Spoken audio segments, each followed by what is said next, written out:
Jemaat yang dikasihi Tuhan Yesus Kristus, mari kita berdoa memohon tuntunan Roh Kudus untuk pembacaan dan pemberitaan firman Tuhan.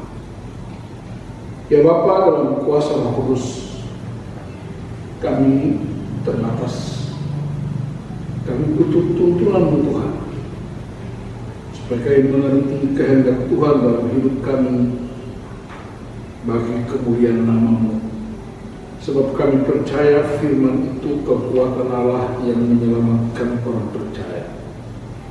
Kami percaya firman Allah itu kebenaran Allah yang membebaskan orang-orang yang terikat. Kami percaya firman Allah itu kuasa Allah yang menyembuhkan orang-orang yang sakit. Kami percaya firman itu kasih Allah yang memulihkan hubungan-hubungan yang retak. Urapi hamba-Mu dan seluruh umat-Mu, kami mengalami kuasa kebenaran kasih firman dalam Kristus Yesus kami berdoa. Amin. Saudara-saudara yang dikasihi Tuhan Yesus Kristus, Gereja Batak Karo Protestan memilih tema transformasi spiritual atau reformasi spiritual, diambil dari kitab 2 Raja-Raja pasal 23. 2 Raja-Raja 23 ayat 1 sampai 14, demikian firman Tuhan. Sesudah itu raja menyuruh orang mengumpulkan semua tua-tua Yehuda dan Yerusalem. Kemudian pergilah raja ke rumah Tuhan dan bersama-sama dengan dia semua orang Yehuda dan semua penduduk Yerusalem, para imam, para nabi, dan seluruh orang awam, dari yang kecil sampai yang besar. Dengan didengar mereka, ia membacakan segala perkataan dari kitab perjanjian yang ditemukan di rumah Tuhan itu. Sesudah itu berdirilah raja dekat tiang dan diadakannya perjanjian di hadapan Tuhan untuk hidup dengan mengikuti Tuhan dan tetap menuruti perintah-perintahnya, peraturan-peraturannya, dan ketetapan-ketetapannya dengan segenap hati dan dengan segenap jiwa, dan untuk menepati perkataan perjanjian yang tertulis dalam kitab ini. Dan seluruh rakyat turut mendukung perjanjian itu. Raja memberi perintah kepada imam besar Hilkia dan kepada para imam tingkat 2 dan kepada para penjaga pintu untuk mengeluarkan dari bait Tuhan segala perkakas yang telah dibuat untuk Baal dan Asyera dan untuk segala tentara langit. Lalu dibakarnyalah semua itu di luar kota Yerusalem, di padang-padang Kidron, dan diangkutnyalah abu ke Betel.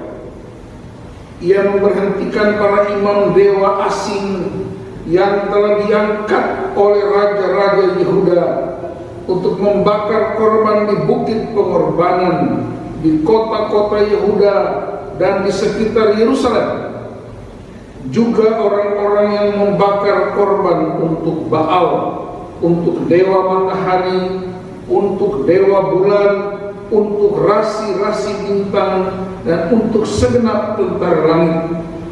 Dibawanya tiang-tiang berhala dari rumah Tuhan keluar kota Yerusalem ke sungai Kidron, lalu dibakarnya di situ dan ditumbuknya halus-halus menjadi abu.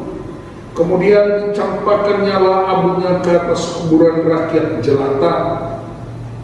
Ia merobohkan petak-petak pelacuran bakti yang ada di rumah Tuhan, tempat orang-orang perempuan bertenun sarung untuk Asyera. Disuruhnya datang semua imam dari kota-kota Yehuda. Lalu ia menyajiskan bukit-bukit pengorbanan, tempat para imam itu membakar korban, dari Geba sampai Bersieba. Dirobohkannya pula bukit-bukit pengorbanan di pintu-pintu gerbang yang ada dekat lubang pintu gerbang Yosua, penguasa kota itu, yang ada pada sebelah kiri kalau orang memasuki pintu gerbang kota itu. Tetapi para imam bukit-bukit pengorbanan itu tidak boleh naik ke mezbah Tuhan di Yerusalem. Hanya mereka boleh memakan roti yang tidak beragi di tengah-tengah saudara-saudara mereka. Ia menajiskan juga Tofet yang ada di lembah Ben Hinnom, supaya jangan orang mempersembahkan anak-anaknya sebagai korban dalam api untuk dewa Moloch. Dibuanglah kuda-kuda yang ditaruh oleh raja-raja Yehuda untuk dewa matahari di pintu masuk ke rumah Tuhan, dekat bilik Nathan Melek, pegawai istana yang tinggal di gedung samping.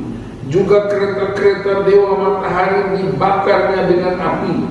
Mesbah-mesbah yang ada di atas soto tempat peranginan Ahaz yang dibuat oleh raja-raja Yehuda, dan mesbah-mesbah yang dibuat Manasya di kedua pelataran rumah Tuhan dirobohkan oleh raja dan diremukkan di sana, lalu dicampakkannya abunya ke sungai Kidron.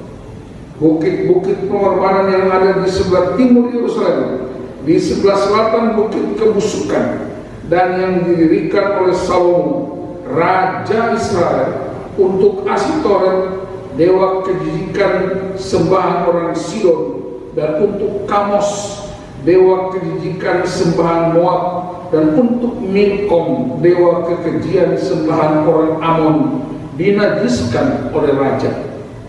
Ia memecahkan tubuh-tubuh berhala dan menebang tiang-tiang berhala, lalu ditimbuninya tempat-tempat itu penuh dengan tulang-tulang manusia. Demikian saudara-saudara bagian firman Tuhan. Terpujilah Tuhan Yesus Kristus. Shalom semuanya. Menjua-jua kita kerina. Haleluya. Kayak berita dulu jemaat. Amin. Saudara-saudara, tema kita ialah reformasi spiritual. Dan teks yang digunakan oleh gereja ialah peristiwa reformasi yang dilakukan oleh Raja Yosia. Dalam catatan Alkitab, Yosia menjadi raja pada usia 8 tahun. Bayangkan anak SD. Tapi memang dia berhak untuk itu karena keturunan raja. Dan dia menjadi raja menggantikan ayahnya, Raja Amon, di wilayah Yehuda. Kalau saya menyebut Yehuda, itu artinya Israel Selatan, karena ada dua Israel Utara ibu kotanya Samaria, dan Israel Selatan ibu kotanya Yerusalem. Nah, Raja Yosia menjadi raja di Israel Selatan, dan dia menjadi raja selama 31 tahun. Yosia menjadi raja di tengah-tengah kekuatan-kekuatan spirits yang berlaku di kalangan orang Israel, yang sering disebut sinkretisme atau pencampuran kepercayaan orang Israel dengan kepercayaan orang Kanaan. Nah, saudara-saudara, ayahnya Yosia, Raja Amon, sebenarnya juga berlaku jahat di mata Tuhan. Dan kejahatan para raja sebelumnya, mereka bukan orang-orang yang mencuri, bukan merampok, tetapi kejahatannya ialah melawan otoritas Tuhan Allah dengan cara membuat patung-patung berhala untuk disembah oleh umat.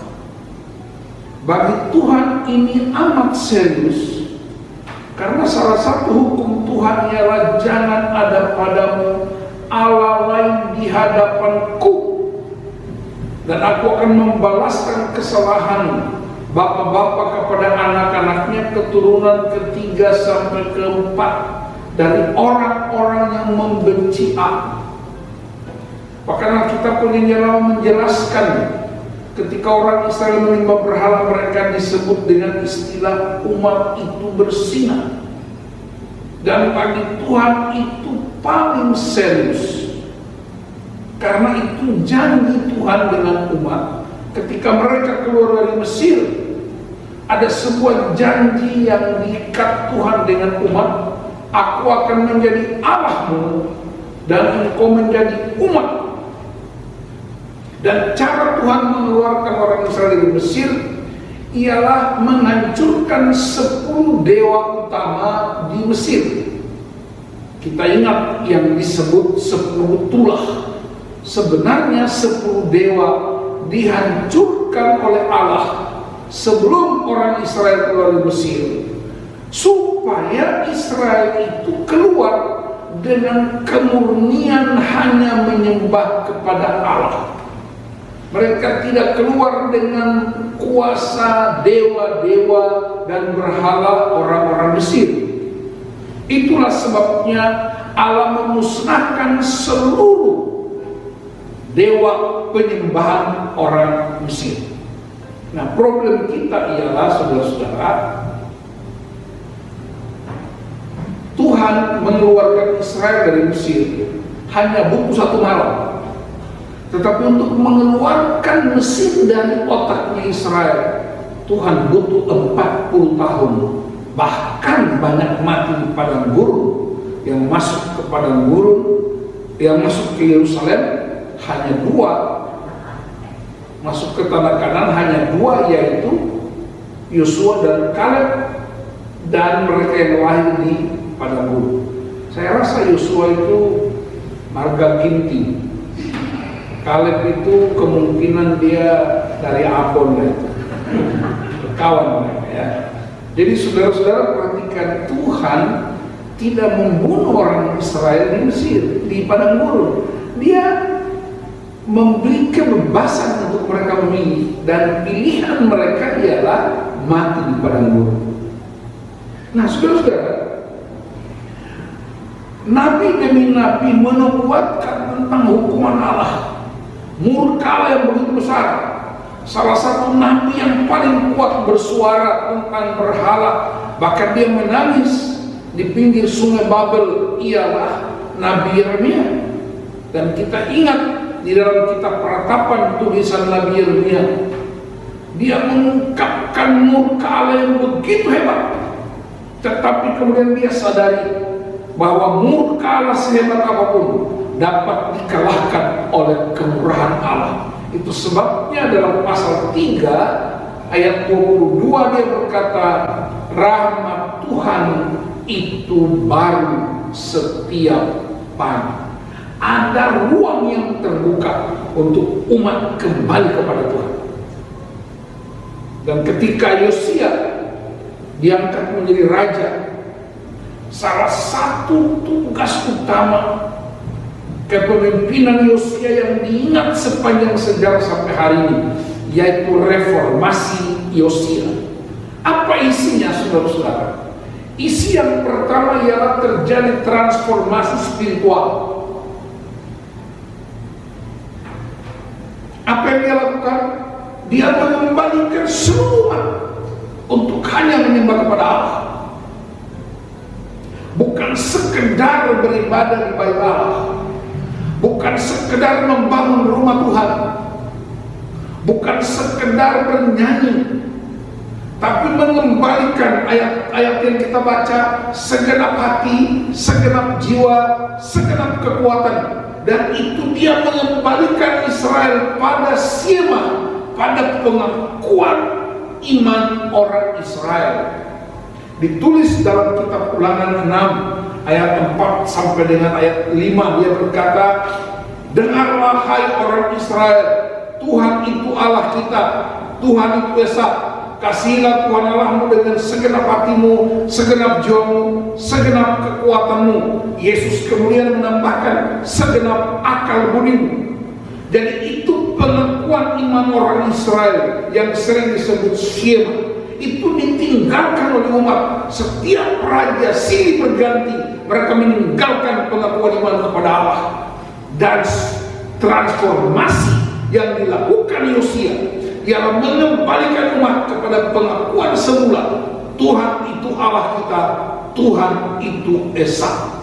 Kasihilah Tuhan Allahmu dengan segenap hatimu, segenap jiwamu, segenap akal budimu. Itu yang disebut transformasi hati.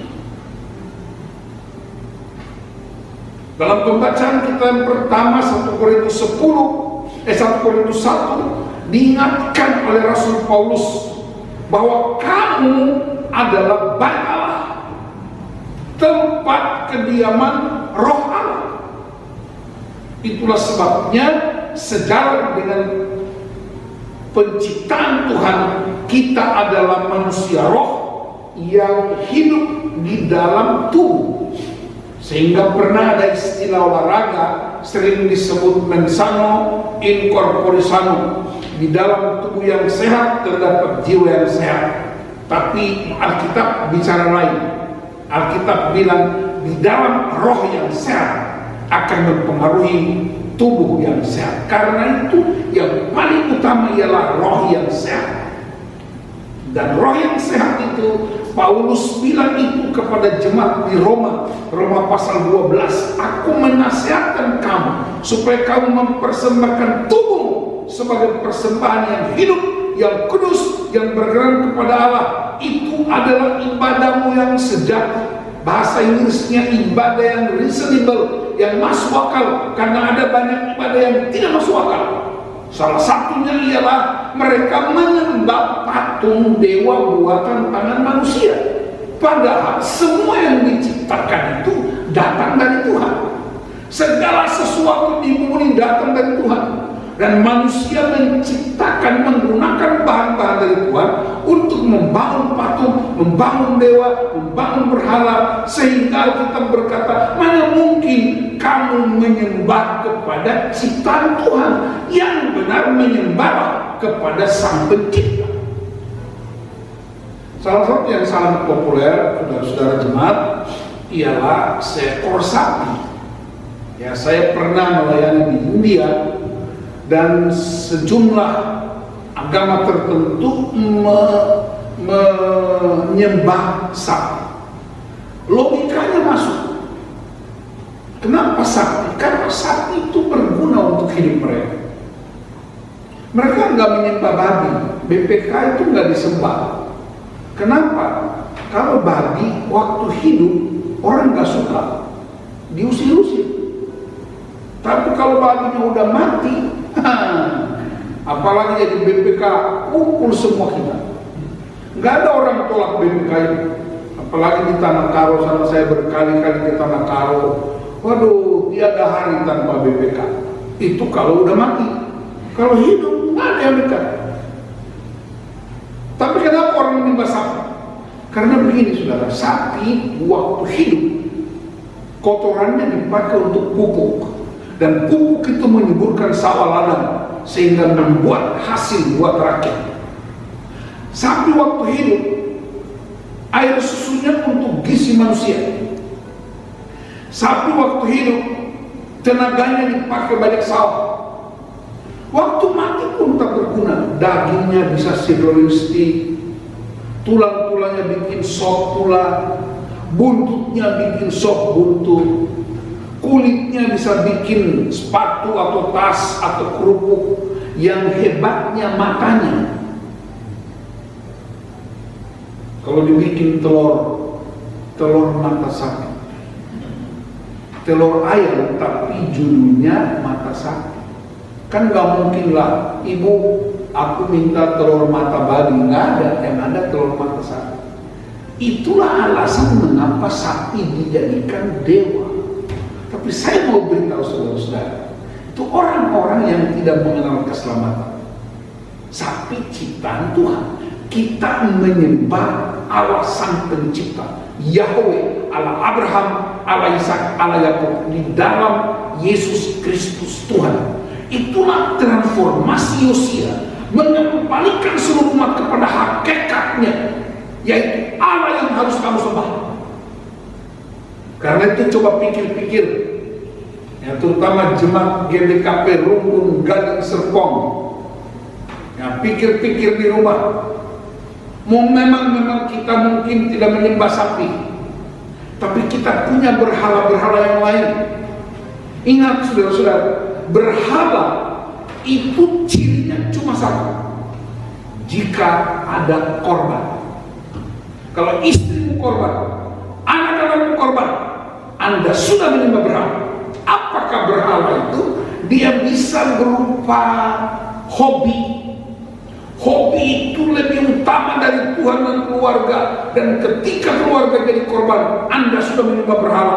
Nama berhalamu hobi.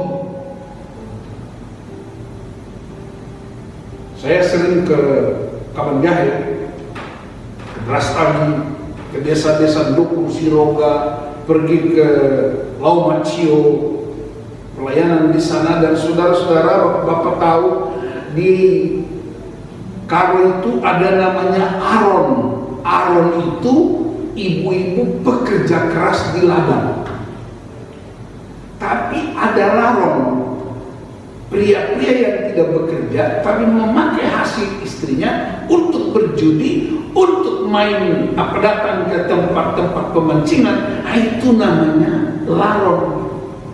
Habis waktu untuk menyembah pemancingannya, habis waktu menyembah caturnya, habis waktu di kedai kopi. Tapi anak-anak kita menjadi korban dari berhala kita yang kita agung-agungkan dalam hidup ini. Tetapi di lain pihak kita mengaku percaya Yesus Kristus Tuhan. Tidak mungkin Tuhan tidak mau diduakan. Yesus berkata dalam kitab Matius 6, mana mungkin kamu menyembah kepada Allah dan kepada Mammon? Dan karena itu mesti ada transformasi. Transformasi, serahkan tubuh roh jiwamu hanya kepada Tuhan. Yang kedua, dia tidak hanya transformasi hati, dia transformasi struktur bergereja. Semua berhala, baik di dalam bait Allah, baik yang ada di luar bait Allah, di samping bait Allah, semuanya dimusnahkan.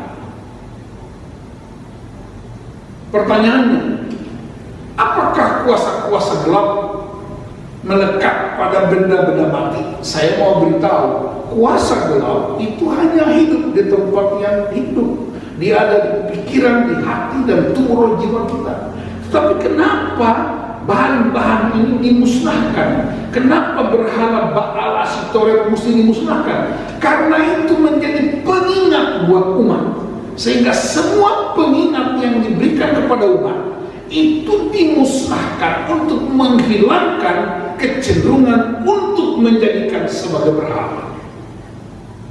Jadi saudara-saudara, reformasi Yosia radikal. Saya ingat ada sebuah negeri di tetangga kita, namanya negara Vanuatu. Negara Vanuatu ini negara yang sangat miskin. Hasil-hasil ladangnya itu sangat kurus. Wortelnya sebesar jari kelingking, buah pepayanya hanya sebesar gelas air mineral. Tapi saudara, ketika Injil masuk di Vanuatu pada tahun 2002, Presiden Vanuatu namanya Edward Natape, dia mendengar pidato Perdana Menteri Vanuatu. Dia membuat sebuah deklarasi di depan alun-alun kota. Dia berkata begini, hari ini aku serahkan bangsaku kepada Allah dalam Kristus Yesus, dan kami memutuskan untuk menolak segala jenis berhala, segala jenis kepercayaan sia-sia, dipatahkan semuanya dan dihancurkan. dan rakyat beramai-ramai datang ke kota itu dan mereka menyerahkan seluruh penyembahan mereka, dibakar di depan kota alun-alun itu, di tempat alun-alun. Dan apa yang terjadi, saudara? Presiden pertama George Soekarno, dia mengumumkan, mengeluarkan sebuah undang-undang, dan undang-undang itu berisi setiap orang yang menginjak Vanuatu dia harus percaya kepada Tuhan Yesus Kristus. Indeed, there is evidence that revival embers have already begun to scatter, most notably throughout the Western Solomon Islands and in the neighboring country of Vanuatu. Like Fiji, these nations have suffered long under the crushing weight of superstition, poverty, and political instability. In October 2002, Vanuatu's fortunes took a dramatic turn for the better.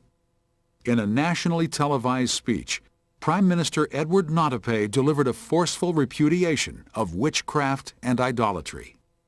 In the name of our Lord Jesus Christ, and by the power of the blood of Jesus Christ, I renounce the worship of evil gods. I renounce the covenants with evil spirits and demonic powers. I renounce all their actions and worship of idols and evil spirits and evil gods. With the audience hanging on his every word, the Prime Minister concluded with a remarkable declaration. I, the Prime Minister of Vanuatu, today, on behalf of the people and the Republic of Vanuatu, make this covenant with the Almighty God. 1. We acknowledge you as the one and true and only true God. 2. We acknowledge you as the only God in whom Vanuatu stands. 3. We acknowledge the Lord Jesus Christ as our personal Lord and Savior. 4. We acknowledge the power and the work of the Holy Spirit in our lives and in the nation of Vanuatu. I also this day pledge our allegiance to honor and serve no other gods but God the Father, God the Son, and God the Holy Spirit. Almighty God, I, the Prime Minister, submit the nation into your mighty hands. 13 months after this spiritual watershed, George Sakumanu, Vanuatu's first head of state, boldly urged the nation's lawmakers to surrender their lives to Jesus. Many did so, and today they are presiding over a season of unprecedented political calm.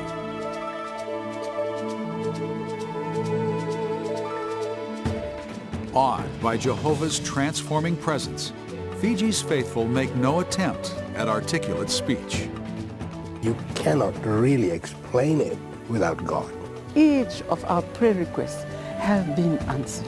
It is amazing. To me, it is a joy and a privilege to be part of what God is doing. We believe that the best is yet to come. I wish I could live another 30 more years. I can see the tremendous opportunity that we have right now. God is enabling the church, maybe for the last offensive. I think He's preparing the world for the return of Jesus Christ. If Fiji's eager obedience takes wing to the nations, that day may not be far off. The turnaround happens so quickly, in the matter of months. It's almost something that's happening immediately. We pray now, it happens now. That is how we feel. This is the time that what the prophets were talking about. There's going to be new things. There's a new wave. There's a new wind coming now. Total upside down change. It's a new day for Fiji. It's harvest time at this coming. I just praise God. I just praise God that that's what He's doing, and there's nothing else. There's nothing else to do, nothing else to talk about except that.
hanya dalam waktu 13 bulan sawah ladang mereka berbuah luar biasa. Wortel yang tadinya sebesar jari kelingking berubah seperti kepala mayat. Buah pepaya yang tadinya sebesar gelas aqua, dia bisa berubah menjadi 2-3 anak yang tidak bisa pikul. Dan laut yang tadinya kosong, dia mengeluarkan hasil yang sangat menakjubkan. Allah tidak hanya menyembuhkan orang-orang yang menyembah, tapi Allah juga menyembuhkan kebutuhan-kebutuhan yang mereka perlukan setiap hari. Saudara-saudara, saya mau akhiri khotbah ini dan mengingatkan jemaat GBKP Rumpun Gading Serpong. Orang-orang Karo itu orang-orang yang suka merantau, tapi tidak pernah mengabaikan Tuhan dalam hidup mereka. Mereka dimanapun berada, selama langit dijunjung dan bumi diinjak, mereka menyembah, mereka mencari wajah Tuhan. Tapi saya ingatkan ada bahaya-bahaya yang sedang mengancam ini. Bahaya apa, saudara-saudara? Hobi kita, pelayanan kita yang seringkali berlebihan dan mengabaikan keluarga, kesenangan-kesenangan pribadi kita yang seringkali membuat kita tidak peduli dengan keluarga, itu bisa berbahaya dalam hidup kita. Dan karena itu saya serukan hari ini seperti Yosia, transformasi hati, serahkan tubuh roh jiwa kepada Tuhan, transformasi struktur gereja, bakar, hancurkan semua berhala-berhala yang menjadi perdebatan-perdebatan gereja, harus dimusnahkan supaya kita sungguh-sungguh hanya menyembah kepada Tuhan Yesus Kristus. Ingat saudara-saudara, Yesus Kristus menyelamatkan kita hanya dengan darahnya di atas kayu salib. Dan saya berdoa supaya jemaat GBKP Rumpun Gading Serpong menjadi jemaat yang mengalami reformasi yang dahsyat melalui transformasi hati dan transformasi kehidupan sehari-hari. Tuhan Yesus memberkati kita semua. Bujur merala. Amin. Mari kita berdoa untuk firman Tuhan. Bapa, terima kasih hamba-Mu terbatas. Tapi firman-Mu tidak pernah kembali dengan sia-sia. Kami percaya Yesaya 55 ayat 11. Firman Allah akan mengerjakan apa yang diperintahkan Allah. Teguhkan hati dan iman kami, supaya kami sungguh-sungguhnya berpaut kepada Tuhan. Di dalam nama Yesus Kristus kami berdoa. Amin.